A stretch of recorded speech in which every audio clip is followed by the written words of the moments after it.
What's up, Wrestle Scope Nation? Before we dive into the most controversial match of 2025, I need you to do something right now. Pause whatever you're doing, because what I'm about to expose will change everything you thought you knew about WWE's booking decisions. And I'm warning you, by the end of this video, you're going to be furious at what WWE is doing behind closed doors. They thought we wouldn't notice. They thought we'd just accept it. But we see everything. And today, we're pulling back the curtain on the Brock Lesnar versus Oba Femi clash that has the entire WWE Universe divided, angry, and demanding answers. Here's what WWE doesn't want you to know. Brock Lesnar, the man who conquered the Undertaker streak, the man who ragdolled John Cena, the BEAST INCARNATE himself, just got into the ring with Oba Femi, and what happened next has WWE management in complete panic mode. And you want to know the most infuriating part? WWE almost didn't let this match happen at all. Hello viewers, if you're new here, please don't forget to like and hit the subscribe button for daily updates on WWE Raw. That's right, according to multiple backstage sources, there were heated arguments in Stamford. Creative team members walked out of meetings. Why? Because WWE executives were terrified of what this match would expose about their current roster. They were scared that putting these two absolute monsters in the ring together would show just how weak their current main event scene has become. But here's where it gets even more insane. When this match finally went down on Raw, WWE tried to bury the footage. They cut camera angles, they edited the replay packages, they even instructed their commentary team to downplay what we all saw with our own eyes. Why would they do that? What are they hiding? And why is the wrestling world exploding with rage over how this entire situation was handled? Drop a comment right now if you're already angry, because trust me, we're just getting started. Let's rewind and talk about how we got here, because this isn't just about one match. This is about WWE's desperate attempt to control a narrative they're losing grip on. Brock Lesnar returned to WWE after months of speculation. The rumors were swirling, the internet was buzzing, and when his music finally hit on Raw, the crowd absolutely erupted. But here's what nobody expected. Instead of immediately putting him in a program with someone safe like a returning veteran or a predictable champion, WWE made a decision that sent shockwaves through the entire company. They pointed Brock directly at Oba Femi. Now, for those who haven't been following NXT like the diehard fans have, let me educate you on exactly who Oba Femi is, because WWE is banking on casual fans not knowing his background, and that's part of their manipulation. Oba Femi is not just another big guy. At 6'5" and 270 pounds of pure shredded muscle, this man is a legitimate freak of nature. He dominated NXT like we haven't seen since the days of early Keith Lee. His reign as NXT champion wasn't just impressive, it was dominant. He didn't just win matches, he destroyed opponents. We're talking about squash matches that left established NXT stars looking like enhancement talent. But here's what makes this situation absolutely infuriating. WWE kept Oba Femi in NXT development purgatory for months after he was clearly ready for the main roster. Why? Because they knew that once he stepped on Raw or SmackDown, he would expose every single monster they've been trying to build over the past 2 years as frauds. The build to this match was unlike anything we've seen in modern WWE, and not in a good way. WWE's creative team was so divided on how to handle this that they basically gave us no build whatsoever. Think about that for a second. You have Brock Lesnar, a box office draw, a legitimate UFC champion, a WrestleMania main eventer, and you have Oba Femi, the most physically intimidating prospect WWE has developed in years, and WWE gave us basically 1 week of build. 1 week! For a clash that should have been built for months. This is the kind of dream match that sells WrestleMania tickets, and WWE threw it away on a random January Raw episode like it was nothing. And you want to know why they rushed it? Because WWE management was getting pressure from multiple directions.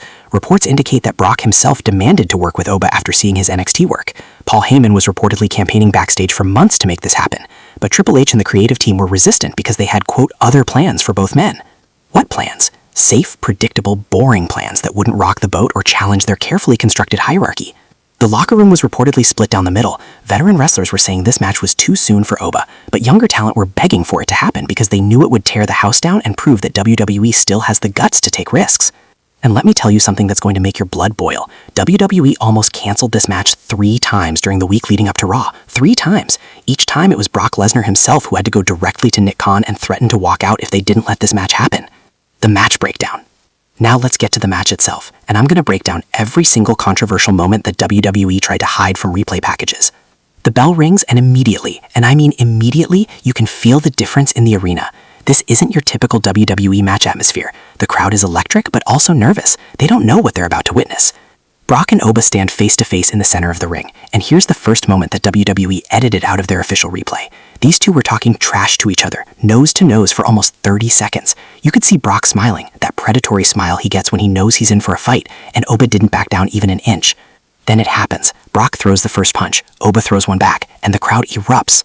But here's where it gets controversial. Within the first 2 minutes of this match, Oba Femi hits Brock with a shoulder tackle that sends the Beast Incarnate stumbling backward into the ropes. Did you catch that on the official WWE replay? No, because they cut that camera angle completely. Why would WWE edit that? Because it showed Oba Femi making Brock Lesnar, the man who F5'd the Undertaker, the man who suplexed John Cena 16 times, look vulnerable. The match continues and we get an absolute brutal back and forth exchange. Brock hits a German suplex, the crowd pops, but Oba lands on his feet. He lands on his feet from a Brock Lesnar German suplex. When was the last time you saw someone do that? Oba immediately retaliates with a running power slam that shakes the entire ring. The commentary team barely acknowledges it. Michael Cole gives it a basic call and immediately starts talking about Brock's legacy instead. Why? Because WWE instructed them to keep Oba Femi looking like the underdog even when he was clearly dominating portions of this match. At around the 8-minute mark, something happens that the internet wrestling community in complete meltdown. Oba lifts Brock up for his finishing move, and Brock can't counter it immediately. There's a legitimate struggle. You can see Brock trying to shift his weight, trying to escape, but Oba's raw power is keeping him locked in position. Eventually, Brock escapes, but the damage is done. The perception has been shattered. We just witnessed a relative newcomer make Brock Lesnar work to escape a power move. That's not supposed to happen according to WWE's carefully crafted narrative. The match enters its final sequence, and this is where things get really controversial. Multiple independent sources who were at the arena that night have reported that the finish we saw on TV was not the original planned finish. Let me repeat that. WWE changed the finish of this match during the match itself. According to reports, there was communication from the back to the referee during the bout, changing the original plan on the fly. Why? What was the original finish? And why did WWE panic and change it mid-match? Here's what we know. Brock eventually wins with an F5, and this is crucial, it took 2 F5s to keep Oba down. 2! When was the last time Brock needed 2 F5s to beat someone on regular TV? WWE tried to downplay this in their post-match coverage, but the fans in attendance were counting and they were loud about it. But the most infuriating moment came after the match. As Brock's music was playing and he was celebrating his victory, Oba Femi gets up. He gets up relatively quickly. He stares down Brock from across the ring. And you know what happens? WWE cuts to commercial. They cut to commercial during what should have been the defining moment of this entire angle. Fans in the arena reported that during the commercial break, Oba and Brock had another face-off. They were talking. Brock extended his hand, Oba looked at it, looked at the crowd, and then what? WWE won't tell us. They edited it completely out of all future broadcasts. The aftermath scandal. What happened after this match is where this story goes from controversial to absolutely outrageous, and this is the part that should make every WWE fan furious about how this company operates. According to multiple reliable sources, and I'm talking about people who've been right about WWE insider information for years, there was a massive backstage argument immediately following this match. We're talking about raised voices, door slamming, and genuine heat between multiple parties. Triple H reportedly had a heated discussion with Brock Lesnar about their reason, quote, protecting the business. Translation, Hunter was upset that Brock allowed Oba to look so strong. But here's where it gets interesting. Brock apparently fired back by saying that if WWE wasn't going to let real talent shine, he wasn't interested in coming back for future dates. Think about the implications of that. Brock Lesnar, the special attraction, the part-timer who gets paid more per appearance than most wrestlers make in a year, is threatening to walk away because WWE won't let new stars be properly elevated. But it gets even worse. Reports indicate that WWE management had a meeting with Oba Femi the next day where they specifically told him to, quote, tone down his offense in future matches. They literally told this physical specimen, this once-in-a-generation athlete, to wrestle smaller because he made their established stars look bad. Can you believe that? In an era where fans are begging for new stars, when ratings are struggling, when people are complaining that WWE is stale, management is actively telling their most promising talent to diminish themselves. And here's the kicker. WWE has barely mentioned this match on their programming since it happened. They're not promoting it on their YouTube channel. They're not using it in video packages. It's like they want everyone to forget this match ever occurred. Why? Because the match exposed something WWE desperately wanted to hide.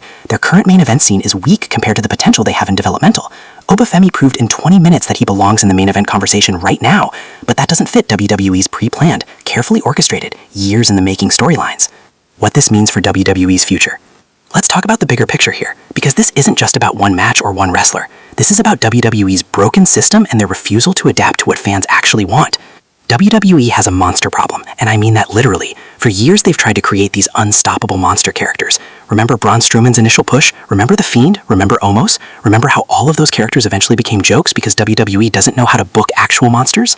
But Oba Femi is different. He has the look, the size, the athleticism, and the charisma. He's everything WWE claims they want in a superstar, yet they're terrified to pull the trigger on him because it would mean admitting that their current main event stars aren't actually operating at the level WWE claims they are.